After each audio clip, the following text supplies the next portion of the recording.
Greetings all, hope this finds you well again. It's the latest from the Oak Machine Shop this week to show you what we're on with and what we're up to. Okay, right, the first job we've got is actually something, a bit of a repair. What we have here is a pair of vices off one of the milling machines. These actually came to us as part of a rather massive donation of equipment, which has become known as the Silsden stash. And one of them, the one on the left, has been pressed into use. For various reasons, the one on the right was quietly forgotten about. Recently, I was doing a job, which I'll come to in a minute actually, where I needed two matched vices on the machine. And I realised that these two vices were actually pretty damn near matched. Now, at this point, I thought, right, well, when I've got an idle moment, I will have a look at that other vice and see why it doesn't work. Well, amazing that may sound, this afternoon, I actually had a very brief idle moment. And I found out why it doesn't work. And the reason it doesn't work is all that rust, corrosion, muck and general filth which has been in there. I suspect the last time this thing was dismantled, Noah was probably running around in short trousers. I'm not sure we can be entirely blamed for this. I think some of it is sitting in a damp shed in Silsden for a couple of years, but I think some of it has just been that it's been sitting on the floor here for a long time with nobody doing anything with it. So anyway, I've torn it apart. It was a bit of fun to dismantle. I ended up having to use a hydraulic powder pack to push the jaw off. It was up the jib strip here. That's this wonderful piece of rusty detritus, was actually jammed in there absolutely solid, and even though I'd removed all the locking screws on it, I couldn't get that to move. So I ended up having to use a porter pack to actually push it apart. It got slightly more entertaining in that when it's assembled, this is the wonderful thing about having two of them, when it's assembled, you have a jaw on the vice here. This thing is moved via a screw here, which connects to a nut, which is somewhere about here. The only problem is, to get that jaw off, you have to take that vice jaw off there. It's held on with two screws. Simple, as you say. Dead easy. We'll have those out in 2 minutes. The only problem is, a bit like the rest of it, it was probably put in by Noah when he was serving his apprenticeship, and they really did not want to move. After a lot of ingenuity involving a mole wrench, one of the screwdriver bits out of an impact screwdriver, a porter pack cylinder and 3 pieces of packing. I managed to get those to persuade them to undo. I could then take the jaw off, I could then push it out past the nut, and I could then get it completely dismantled. So the next job is that'll need a good cleaning, good fettling, and with a bit of luck, we'll have another piece of kit ready to go. Okay, moving onwards, we have another job that's recently come in. We have the drawbar off the J27. What this needs is it needs the threads on the end chasing there. They're a bit damaged and corroded and generally beat up. It also needs a new nut.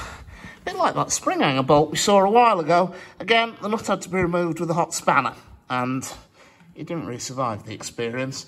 So there's the remains of the nut. That is the nut, honest, trust me. There's thread in there somewhere. That's the remains of the nut on top of a nice big juicy piece of EN16 that will yield a new one. And then we've also got to set the drawbar up in one of the lathes. That's going to be interesting. Holding it at this end is going to be fun. I haven't even worked out how I'm going to do that yet, but we'll set fire to that bridge when we come to it. So then what I then need to do, as I said, chase the drawbar threads on the other end, because they're a bit battered and damaged. Then once they're chased to a decent profile, we'll make a new nut. Okay, another little job, some bits for the weighing gear. The weighing gear seems to be quite in demand at the moment, and so these strips go into the beams that actually support all the weigh cells and the lifting arms. These are the old ones here to use as a pattern, and these are new ones here. I actually made 6. These 2 are spares, the other 4 have gone into use. So the old ones got a bit bent and battered and whatnot. We've made some nice new ones, so they're done and gone. Right, the other thing we've got here is these 2 wonderful items. Our vacuum test gauges. Well, this is the entire vacuum test gauge and valve assembly. That's just the valve. These came from the wonderful Sam Cumber at Carriage and Wagon. He brought them to me saying they're leaking and they don't turn and can I do anything with them? I didn't answer the last one. And I said, yes, certainly, Sam, no worries. And he left them with us, and they've been stripped down. The carrot valve's given a very severe lapping. They've improved them considerably, and hopefully tomorrow we're going to have 825 on vacuum test. And so we'll actually use the test to test this and just check that it works, that the gauge works, it shuts on and off as required, and it doesn't leak. Okay, that's the next one. Right, other jobs I've got that have arrived. This is a kit of parts at the moment. Ignore that. Well, that's nothing to do with it at all. What we're looking at is these two cylinders of steel with the holes through the middle of them and the two bits of bar on the floor in front. This is a kit of parts for two, well, we're not quite sure what to call them. I'm calling them spring carriers for what it's worth. These go up the middle of the side control springs in a black 5 bogie, specifically 806's bogie. What will happen is that these cylinders here actually fit onto the bar goes through the middle of them. So you end up with something, he says, trying some sort of Spielberg-esque camera manipulation, you end up with something that will look a bit like that. The larger piece of bar will then be welded onto the inner at both ends, hence why it's got those large chamfers in the end to give us a good weld prep, and then it needs a bit more titivation and profiling, turning to size. The coil spring then sits over this, and so what this does is it keeps the coil spring nice and straight, stops it moving around unnecessarily, and stops it bending as it shouldn't. So that's another little job that's in progress at the moment. Then we have, you might recognise one of these. You might have seen the remains of one of these somewhere before. If you were paying attention, you watched the video the other week where I beat one of these out of a bush for the 9F. We've just done exactly the same. This is the other core out of the bush for Eric that was cast over lockdown. It's been in there quite a while. It's got lovely and rusty, and this afternoon I got a bit violent with it. It saw the error of its ways and it left the bush. So that can now go in the scrap bin where it belongs. And the bush is in the lathe, having had its end skimmed up just to clean it up. And we've also taken a couple of exploratory skims just to clean up the white metal in the bore and just check it's decent and solid. It seems to be fine. It's certainly cast on nice and tight. So at that point, we have that can now, tomorrow I'll go out into the yard, measure up the crank pin on the offending wheel set, and then I can machine that bore to size. And then the one last job I'll have to do is, if you look there, you will see there is a hole. Well, there's a partial hole through the brass, but you can see that the bottom of the hole, it's white metal. That's where the oil pad will go, because this is a reused bush, another of my retreads.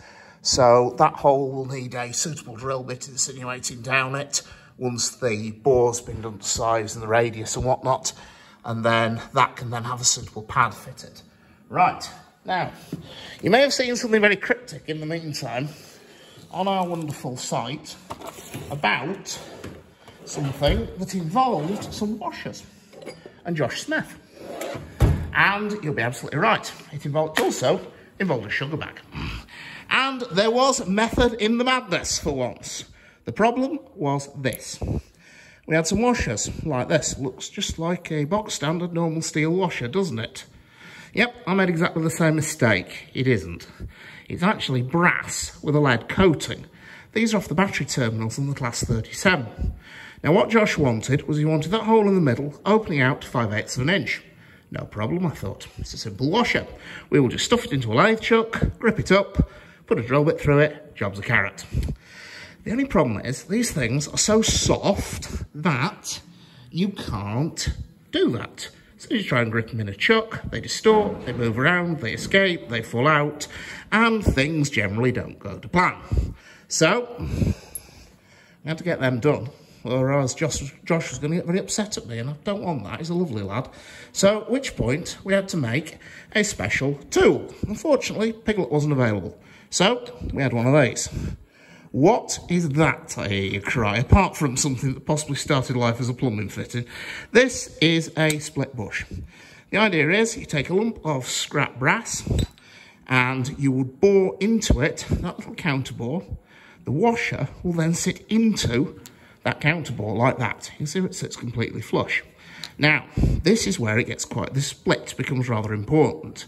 If you then put that into a lathe chuck and clamp it up good and tight, that split will close up and it will grip that washer like a collet. So it means you can grip it absolutely true, you know, absolutely true, you can drill it, no problems at all. And I hear you cry, why the sugar bag? Well, we actually have the offending item here. Here you go, there you go, the secret ingredient. The remains of a silver spoon sugar bag. Now, why do I need that, do you think? Well, it's very simple. These washers aren't quite round. They never are, usually. Anyway, the problem is, when you first grip it, it's gripping on about 3 spots.